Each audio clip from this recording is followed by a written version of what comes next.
کہ میرے نزدیک، میری بات ذرا غور سے سننا بھائی، میرے نزدیک انفرادی دعوت دینا ایک ایک فرد کو اتنا اہم ہے، اتنا اہم ہے، اتنا اہم ہے کہ اگر کوئی شخص نفل نماز میں مشغول ہے، اگر کوئی شخص نفل نماز میں مشغول ہے اور کوئی نیا آدمی آ جائے جس کے ٹھہرنے کی توقع نہ ہو، تو اپنی نفل نماز توڑ کر پہلے اس کو دعوت دے، نفل نماز توڑ دے، پہلے اس کو دعوت دے۔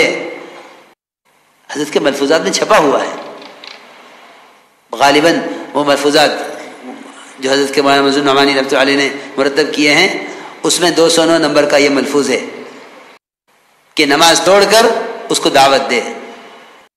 اگر وہ ٹھہرنے والا ہے تو نماز پوری کر کے دعوت دے، جانے والا ہے تو اس کو پہلے دعوت دے پھر نماز پوری کرے۔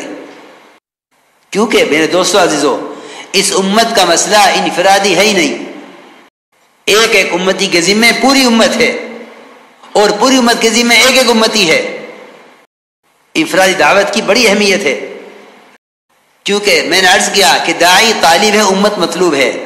آپ صلی اللہ علیہ وسلم نئے آنے والوں پر خود لپکتے تھے، یہ نہیں کہ آپ اس میں رہیں کہ لوگوں کو میرے پاس لاؤ۔ آپ صلی اللہ علیہ وسلم نماز پڑھا رہے تھے، واصلہ ابن اسقر رضی اللہ تعالیٰ عنہ وہ مدینہ منورہ پہنچے اور نماز ہو رہی تھی، جماعت میں شریک ہو گئے، اسلام بھی قبول نہیں کیا تھا۔ آپ صلی اللہ علیہ وسلم نے نماز کے بعد دیکھا کہ ایک نیا آدمی آیا ہوا ہے مسجد میں، آپ خود جو محراب سے خود تشریف لے گئے آخری صف میں واصلہ ابن اسقر کے پاس، اور جا کر آپ نے کو دعوت دی، یہ نہیں کہ ان کو ہمارے پاس لاؤ، آپ خود تشریف لے گئے۔ بلکہ میں تو یہ عرض کر رہا تھا کہ اللہ تعالیٰ کی غیبی نصرتیں انفرادی دعوت کے ساتھ ہیں، اللہ کی غیبی نصرتیں انفرادی دعوت کے ساتھ ہیں، کہ آپ صلی اللہ علیہ وسلم اپنے صحابہ کرام کے ساتھ آپ سفر میں تھے۔ عبداللہ ابن عمر فرماتے ہیں کہ آپ سفر میں تھے، آپ کے صحابہ آپ کے ساتھ تھے، ایک آدمی کو آپ نے گزرتے ہوئے دیکھا راستے سے، آپ خود بڑھے اس کی طرف، صحابہ سے نہیں فرمایا جاؤ اس کی بھی دعوت دو، آپ خود بڑھے اس کی طرف، اور آپ نے پوچھا کہ کہاں کا ارادہ ہے؟ اس نے کہا اپنے گھر والوں کے پاس جا رہا ہوں۔ آپ نے فرمایا کیا تمہیں اس بات میں رغبت ہے کہ تم میرے رسول ہونے کی گواہی دے دو؟ مجھے تو عرض کرنا تھا کہ غیبی نصرت کسے کہتے ہیں، اس کو ذرا آپ ذہن میں رکھیے گا۔ اب تو جماعت کو کھانا پکانا نہ پڑا کہ جی نصرت ہو گئی، نصرت ضرورت کی پورا ہونے کو نہیں کہتے، نصرت تو داعی کے مقصد میں کامیاب ہونے کو کہتے ہیں۔ اللہ کی غیبی نصرتیں جس سے داعی اپنے مقصد میں کامیاب ہو، وہ ہے غیبی نصرت۔ میرے دوستو عزیزو، ضرورت کی لائن کی برکتیں یہ تو آپ صلی اللہ علیہ وسلم کی پیدائش سے شروع ہو گئی تھی۔ اصل میں نصرت ہے اللہ تعالیٰ کی طرف سے وہ چیزیں نازل ہونا اور ایسے واقعات کا پیش آنا جس سے غیر اسلام کے قبول کرنے پر عاجز ہو جائیں۔ چنانچہ آپ نے فرمایا میں غیب نصرت بتا رہا ہوں کہ انفرادی دعوت پر غیب نصرت کیسے نازل ہوتی ہے۔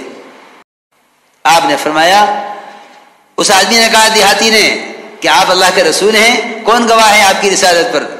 آپ نے فرمایا کہ میری رسالت کی گواہی وہ درخت دے گا جو اس وادی کے کونے کنارے پر کھڑا ہوا ہے۔ وہ درخت وہاں سے زمین پھاڑتا ہوا آیا آپ کے پاس، آپ صلی اللہ علیہ وسلم نے 3 مرتبہ اس درخت سے گواہی لی، اسے 3 مرتبہ گواہی دی، بے شک آپ اللہ کے رسول ہیں، بے شک آپ اللہ کے رسول ہیں، بے شک آپ اللہ کے رسول ہیں۔ دیہاتی نے اسلام قبول کیا، اپنی قوم کو دعوت دینے کے لیے چلا اور یہ کہہ کر گیا کہ اگر انہوں نے میری اطاعت کی تو سب کو لے کر آؤں گا، ورنہ میں تنہا آپ کے پاس آ کر آپ کے ساتھ رہوں گا۔ میں عرض کر رہا تھا کہ انفرادی دعوت کے ساتھ اللہ کی غیبی نصرتیں ہیں، اللہ کی غیبی نصرتیں انفرادی دعوت کے ساتھ ہیں۔ تو سنت دعوت میں سب سے اہم چیز وہ انفرادی دعوت ہے، اور دعوت میں عمومیت ہے، دعوت میں عمومیت ہے۔ میرے دوستو عزیزوں، یہ بات بہت ضروری بات میں عرض کر رہا، دعوت میں عمومیت ہے، کیونکہ دعوت سے امت بنانی ہے۔ اس لیے یہ بات یاد رکھنا کہ اس محنت میں طبقاتی جوڑ کا کوئی تصور نہیں ہے، کیونکہ جتنی نسبتیں دنیا سے قائم ہوئی ہیں، تجارت کی، زراعت کی، حکومت کی، سرمایہ داریوں کی، ان ساری نسبتوں نے امت کو کاٹا ہے۔ صرف امت، دو نام تھے امت کے، ایک انصار ایک مہاجر۔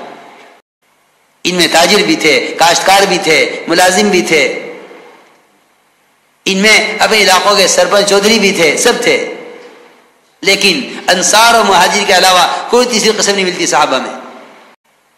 امت طبقات میں بٹی ہوئی ہے۔ اللہ کی غیبی نصرتوں کے نزول کا جو اصل سبب ہے وہ امت کی اجتماعیت ہے۔ اس کو اجتماعیت نہیں کہتے کہ کالے یہاں جمع ہو گئے، گورے وہاں جمع ہو گئے، ایک زبان والے یہاں جمع ہو گئے، ایک زبان والے وہاں جمع ہو گئے۔ یہ امت کا تفرق ہے، یہ امت کی اجتماعیت نہیں ہے۔ امت کی اجتماعیت یہ ہے کہ امت کے درمیان سے طبقاتی فرق ختم ہو جائے،